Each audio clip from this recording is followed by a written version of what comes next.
ലൈംഗികാരോപണ കേസിൽ കോൺഗ്രസിൽ നിന്നും ഒരാളെ പുറത്താക്കുന്നത് ആദ്യമായിരിക്കും. ആ രൂപത്തിൽ പാർട്ടി പ്രവർത്തിച്ചു. അത് കോൺഗ്രസിന് വലിയ മേൽക്കൈ ഉണ്ടാക്കിയ ഒരു കാര്യമായിരുന്നു. പക്ഷേ അവിടുന്ന് അങ്ങോട്ട് എന്ത് സംഭവിക്കുന്നു എന്നുള്ളതാണ്.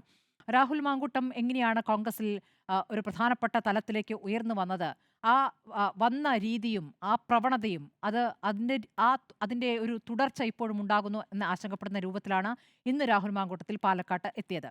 ഒരു ഒരു ഒരാൾക്ക് വോട്ട് ചെയ്യാൻ വന്നുകൂടെ എന്ന് ചോദിച്ചാൽ ഉറപ്പായിട്ടും വോട്ട് ചെയ്യാൻ വരാം. 15 ദിവസമായി ഒളിവിൽ കഴിഞ്ഞയാൾ ഞാൻ ഇവിടെയൊക്കെ തന്നെ ഉണ്ടായിരുന്നു എന്ന ശരീരഭാഷയോടുകൂടി അവിടെ വന്നിറങ്ങുന്നു.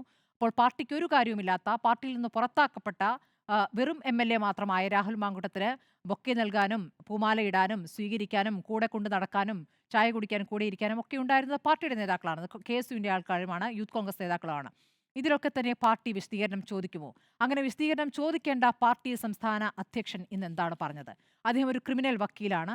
അതിലും മുകളിലാണ് കെ.പി.സി.സി അധ്യക്ഷൻ എന്ന സ്ഥാനം. അപ്പോൾ അദ്ദേഹം വക്കീലായി പ്രതികരിക്കുകയായിരുന്നു, കെ.പി.സി.സി അധ്യക്ഷനായി പ്രതികരിക്കുകയായിരുന്നു. എന്തായിരുന്നു അദ്ദേഹത്തിൽ ചുമതലപ്പെട്ടിരിക്കുന്ന കാര്യം എന്നുള്ളതാണ് ഏറ്റവും പ്രധാനപ്പെട്ട ചോദ്യം.